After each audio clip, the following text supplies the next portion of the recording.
One of the discussions that sometimes goes on in Igboland is the matter of what they call bastards, probably inherited from the church. I'm not too sure. But one thing I know is that so-called bastards were not considered as such.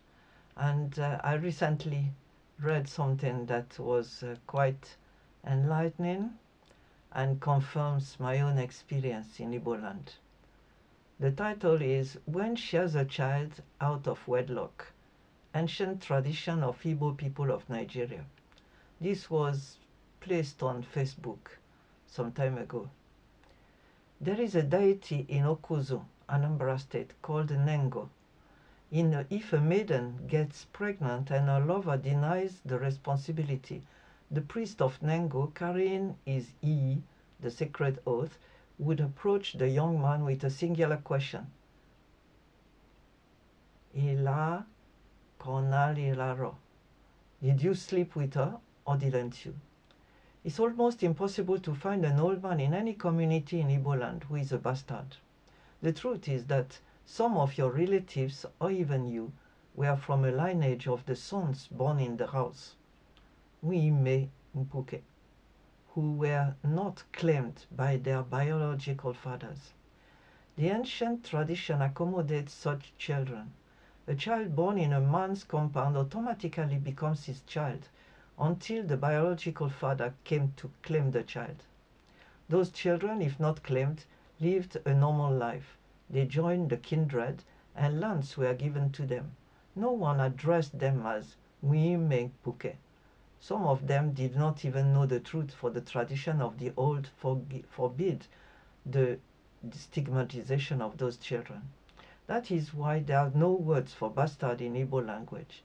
And also the reason it is impossible to find an old man in any community in Igboland who was born out of wedlock. They are among us, and your fathers would never tell you about them until a serious dispute that requires the tracing of lineage comes up. In some Igbo communities, a maiden who got pregnant outside wedlock brought shame to her family and lived with the baggage. She could still get married, but her dowry and pots of wine might not be complete. Moreover, respectable prospects would not ask for her hand in marriage. In those days, to avert the shame, the family of the girl would do everything to find out who impregnated their daughter, and if a suspect agreed, they would send the girl to him. But if he denied, in a place like Okuzu, they would then invite Nengo priest for oath swearing and a singular question. Did you sleep with her or not? The priest is not interested in your excuses or number of other men who knew the girl. All he wants to know is if you have ever slept with the girl. Once you have, then you must pay the dowry or face the wrath of the Nengo. But there are other parts of Igboland where women that gave birth out of wedlock got married faster.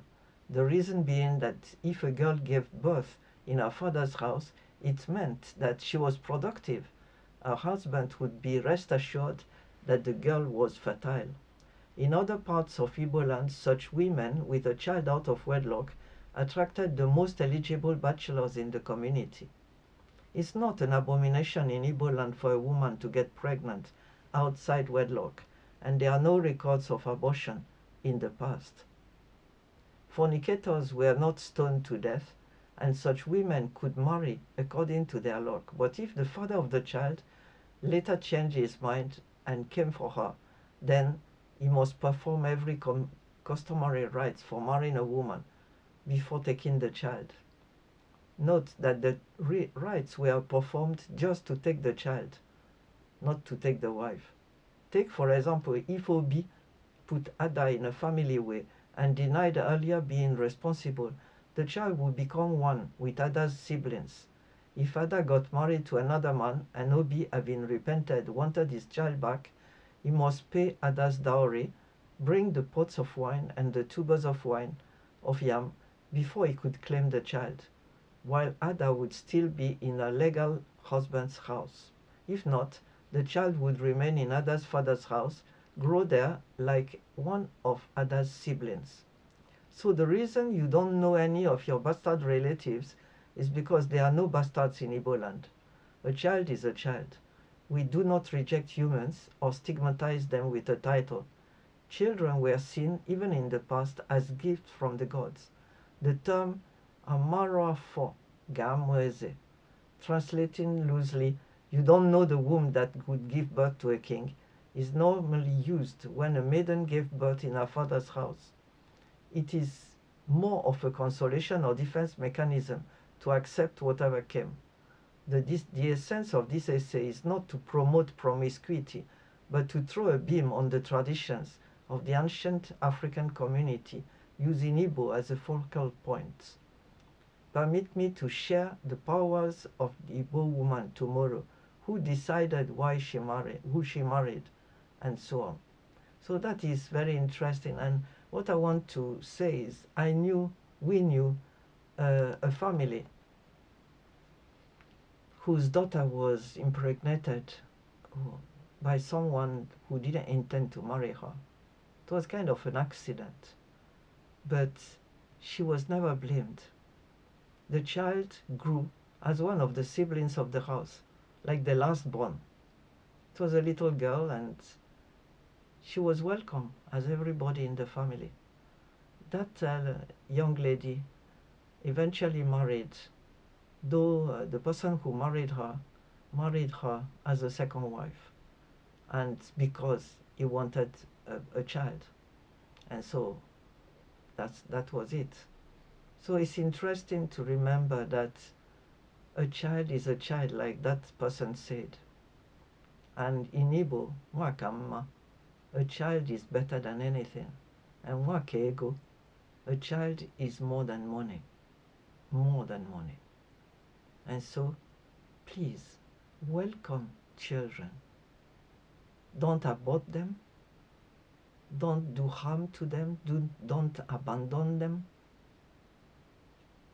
At Nsukka, there was an orphanage. But the people that were there, the children, were not really orphans. Mostly their mother died in childbirth. And because the father could not take them immediately because he didn't know how to handle that, they were left in the orphanage for some time, usually 2 years or so. And then after that, the family got them back. So they were not permanent orphaned. And others were welcome somewhere else. So enjoy your children. Enjoy them.